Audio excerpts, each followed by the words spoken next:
Ang binatilyong si Billy. Sa isang lugar sa probinsya, may isang binatilyo na nagngangalang Billy.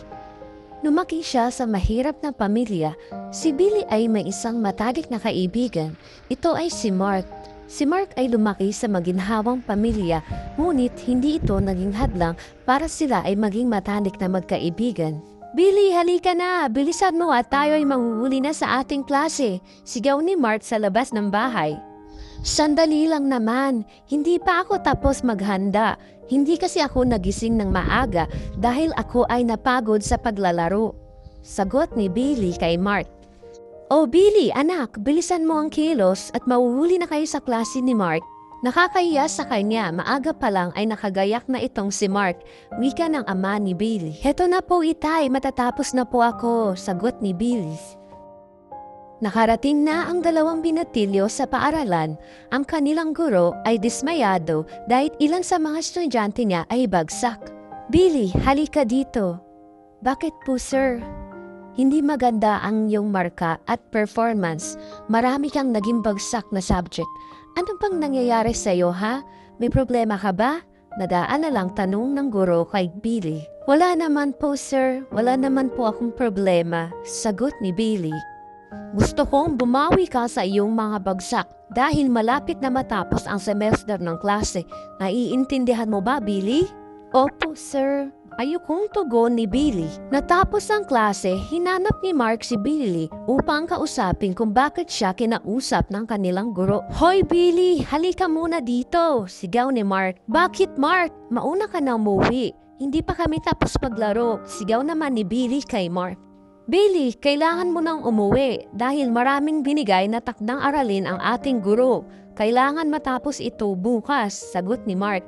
Wala akong panahon para dyan. Saka na muna yan, matigas na sagot ni Billy. Bahala ka, basta sinabihan kita, babala ni Mark. Kinabukasan, napansin ni Billy na hindi maganda ang pakiramdam ng kanyang ama. Ngunit, naghanda pa rin ito para maglako ng panindang gulay at prutas. Tay, ayos lang po ba kayo? Bakit parang nangihinat maputla ka? Tanong ni Billy sa ama. Ayos lang ako anak, nakangiting sagot ng ama.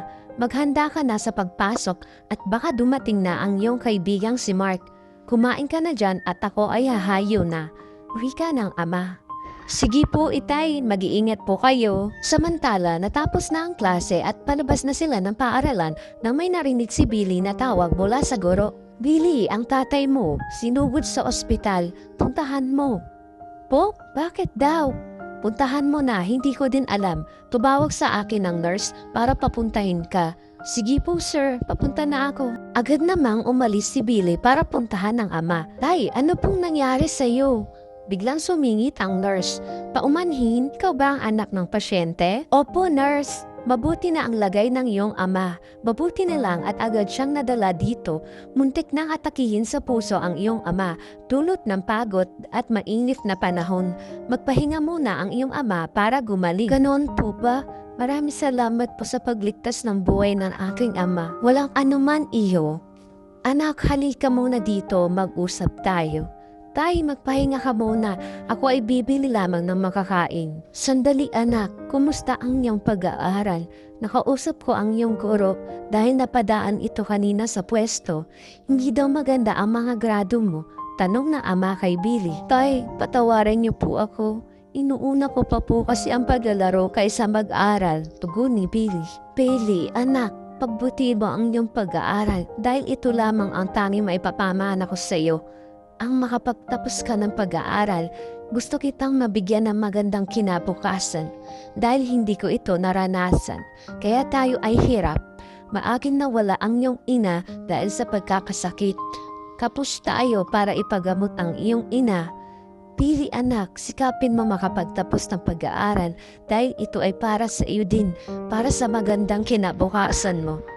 Naluluhang sumagot si Billy sa ama. Tay, patawad po. Simula ngayon, magbabago na ako. Magsisipag na po ako sa pag-aaral. Napag-isip-isip ni Billy na mali ang kanyang ginawa. Hindi niya binigyan ng halaga ang sakripisyo at hirap ng ama para lang makapag-aral siya na kahit kailan hindi niya nakitaan ng pagod ang ama para lang matustusan ang kanyang pag-aaral. Kaya't simula nun, inuna na ni Billy ang pag-aaral kaysa sa paglalaro.